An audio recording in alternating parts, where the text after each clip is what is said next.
अध्याय 17। 6 दिन के बाद यीशु ने पतरस और याकूब और उसके भाई यूहन्ना को साथ लिया और एकांत में किसी ऊंचे पहाड़ पर ले गया।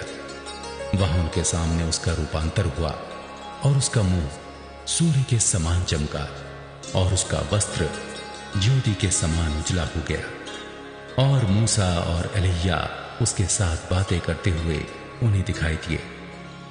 इस पर पतरस ने यीशु से कहा, हे प्रभु, हमारा यहां रहना अच्छा है। यदि तेरी इच्छा हो तो मैं यहां 3 मंडप बनाऊं, एक तेरे लिए, एक मूसा के लिए और एक एलिय्याह के लिए। वो बोल ही रहा था कि एक उजले बादल ने उन्हें छा लिया और उस बादल में से ये शब्द निकला, ये मेरा प्रिय पुत्र है जिससे मैं प्रसन्न हूं, इसकी सुनो। चेले ये सुनकर मुंह के बल गिर गए और अत्यंत डर गए। यीशु ने पास आकर उन्हें छुआ और कहा, उठो, डरो मत।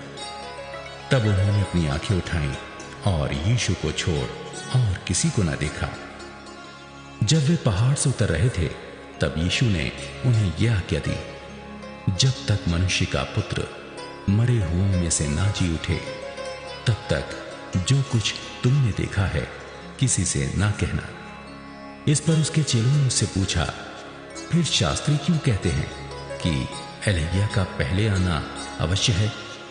उसने उत्तर दिया, एलिय्याह अवश्य आएगा और सब कुछ सुधरेगा, परंतु मैं तुमसे कहता हूं कि एलिय्याह आ चुका है और लोगों ने उसे नहीं पहचाना, परंतु जैसा चाहा वैसा ही उसके साथ किया। इसी रीति से मनुष्य का पुत्र भी उनके हाथ से दुख उठाएगा। तब चेलों ने समझा कि उसने हमसे यूहन्ना बपतिस्मा देने वाले के विषय में कहा है।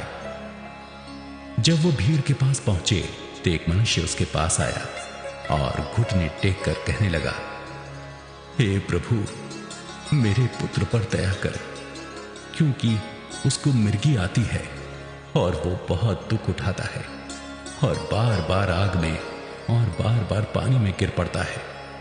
मैं उसको तेरे चेलों के पास लाया था, पर वे उसे अच्छा नहीं कर सके। यीशु ने उत्तर दिया, हे अविश्वासी और हठीले लोगों, मैं कब तक तुम्हारे साथ रहूंगा? कब तक तुम्हारी सहूंगा? उसे यहां मेरे पास लाओ।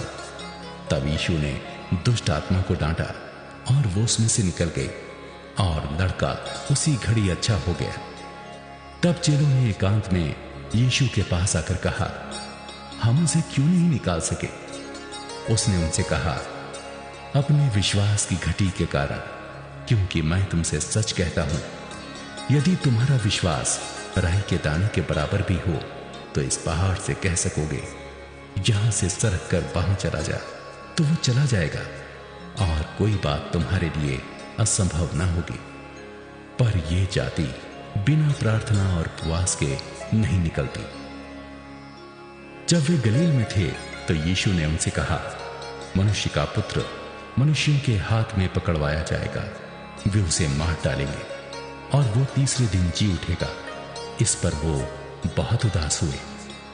जब वे कफरनहूम पहुंचे तो मंदिर का कर लेने वालों ने पतरस के पास आकर पूछा, क्या तुम्हारा गुरु मंदिर का कर नहीं देता?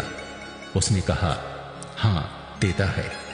जब वो घर में आया तो यीशु ने उसके पूछने से पहले ही उससे कहा, हे शमौन, तू क्या सोचता है?